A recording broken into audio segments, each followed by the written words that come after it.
the environment, and then it becomes a problem for all of us as well, even if we don't eat meat.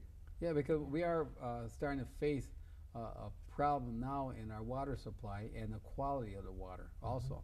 And this is what we're facing up here in the Midwest. Didn't I read in the paper a couple weeks ago where 5 persons died going down into some kind of a pit Right. where the methyl gas affected them? But that was methane gas. Methane gas? Right. But these slurry ponds that they have, now I'm not sure if that was methane related to that or if it was. I'm not sure. Yeah. But the slurry ponds are dangerous places to be, but they are self-contained areas where on these huge confinement facilities where they raise thousands and thousands of pigs, the slurry, the manure, is pulled off and goes into this holding tank, this Yes. lagoon or facility. Now they're supposed to be created in a way that there's no danger of runoff or them being flooded or whatever, but even as they are currently constructed, a University of Illinois study found that seepage from these facilities was found in the groundwater 750 feet away from where those ponds were. And it was the same drugs they were finding in that seepage as were being fed those animals. So it is a problem for the environment, and it is a problem for human health. And we see the answer as not something that the cities should have to deal with. I mean, there are problems from human health that you need to be concerned about, but we shouldn't just ship this downstream, either through our food supply or through the rivers. We need to stop it at its source. That's why FACT and Keep Antibiotics Working wants to end the routine use of antibiotics to simply make pigs grow faster or animals have prevention from disease.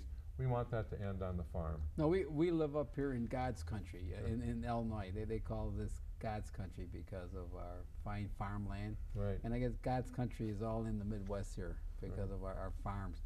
How many pigs and other farm animals are raised here in Illinois and the Midwest? Well, we have about 4.2 million pigs being raised in Illinois and around 16.4 million pigs being raised in Iowa.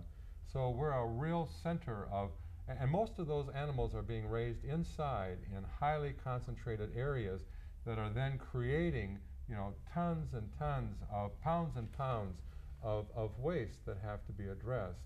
And in Illinois, Illinois ranks 11th in terms of the use of low levels of antibiotics in food animal production.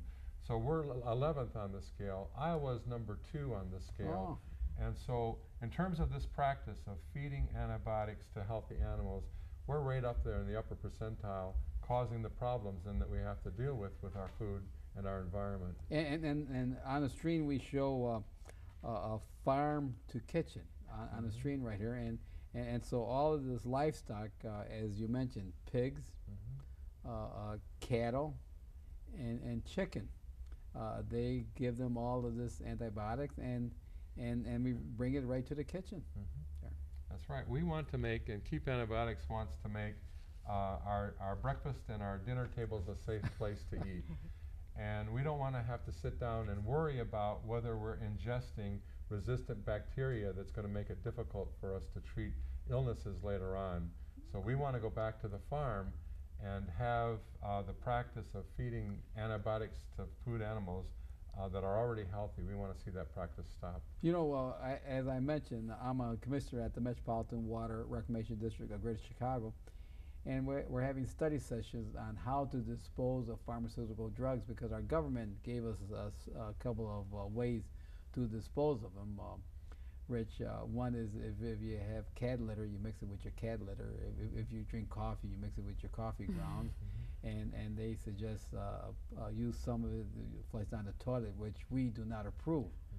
And so I'm just wondering if there's been any statistics on if you eat healthy meat, livestock that doesn't have all of this antibiotics in there, how healthier a person would be, and in turn they don't have to take as many prescription drugs. And I think this could be a good research study for someone out there to make, because what kind of drugs are you concerned about? Well, we're concerned about the drugs that they use in agriculture for these non-therapeutic uses, the same ones that are used in human medicine, the 7 classes of drugs, including the penicillins, the tetracyclines.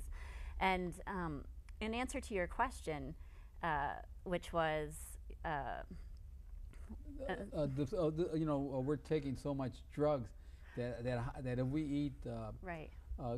good meat, organic meat, let's call it organic meat because organic doesn't use antibiotics, but if we use meat that's from organic type of livestock Right. food, that might make us a little more healthier. We're eating healthier food, and that would make us healthy, and we take less prescription drugs.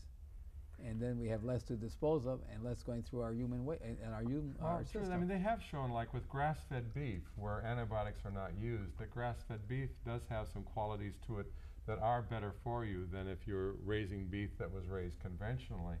But there are other steps also that consumers take. You know, as the burden is placed on you as a commissioner to find ways to dispose of all these devices, we have and are proposing steps that consumers can take too, simply when they go to the grocery store and are shopping there, that consumers can make choices as they shop and as they move from day to day that will have a positive impact on the kinds of ways that food animals are raised and that food is produced.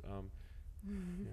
It's just about educating the consumer and educating the buyers too, because you have to get that into the grocery store first and into the restaurants and convincing them that they're not going to take a loss if they spend a little more money, that they can charge more money and people will pay that. There needs to be a consumer demand. So consumers need to go to the restaurants and say, I want this food and I will pay for it. Yes. And because a conventional buyer, this is something very new to them and they're not educated about it. So but when consumers say that this is what they want, then they are going to respond that way. And in the long run, you're staying more healthy. Yes. And you're using less prescription drugs because they say the older we get, we'll take 8, 10, 30 types. I mean, if we're really sick, that will take maybe 20 prescriptions a day. And maybe and we take it in our system and we eliminate that through our human waste, and it goes through our sewer treatment plant, and our sewer treatment plant does not treat it, then it goes into the environment. Well, the secret is to take drugs that are prescribed to you, not to take drugs that aren't prescribed. And when you're eating, meat where the animal has been fed low doses of antibiotics and you got resistant bacteria, that's a poor way to deal with resistance and with bacteria and with the spin-off of antibiotics. So if you stop the use at the front end in terms of what is fed to pigs, then you will be healthier in terms of responding to the disease later on down the pike. But as Wanda was saying, it really has to do with consumer choice and decisions that are made in the grocery store. And we're building on that as well and saying that Congress needs to follow the lead of places like McDonald's, where McDonald's has said to its suppliers that we're not taking any pork products where these pigs have been raised with these non-therapeutic uses of antibiotics. I didn't realize that. That's right. And so we're saying to Congress, do what McDonald's is doing, or do what this company is doing, or do what that farmer's doing, or do what Wanda's doing, and put legislation in place that will require every farm across the U.S. to no longer use these important medical antibiotics to feed them to healthy animals. And we have legislation before us in Congress that we hope our members will support in Congress and cause this change to happen. So the farmer uses these antibiotics to make them grow faster so they could put them on the market faster? Is that the reason? That's and does that create a bigger market profit for them, or is they just do it the regular way, they'll make the same amount of profit? Well, the margin of profit for farmers is a very slim margin, and so what one does, they all seem to do. And with this legislation, it will create a level playing field so that no farmer will be doing, using antibiotics as growth promoters and another one won't. They'll all be phasing off using these antibiotics. And there are plenty of farmers today who are not using growth promoting antibiotics in raising their pigs, chickens, and cattle. And we want to see all farms move in that direction. There's even Tyson's chicken company is no longer using these growth promoting Yes. antibiotics for the meat that they sell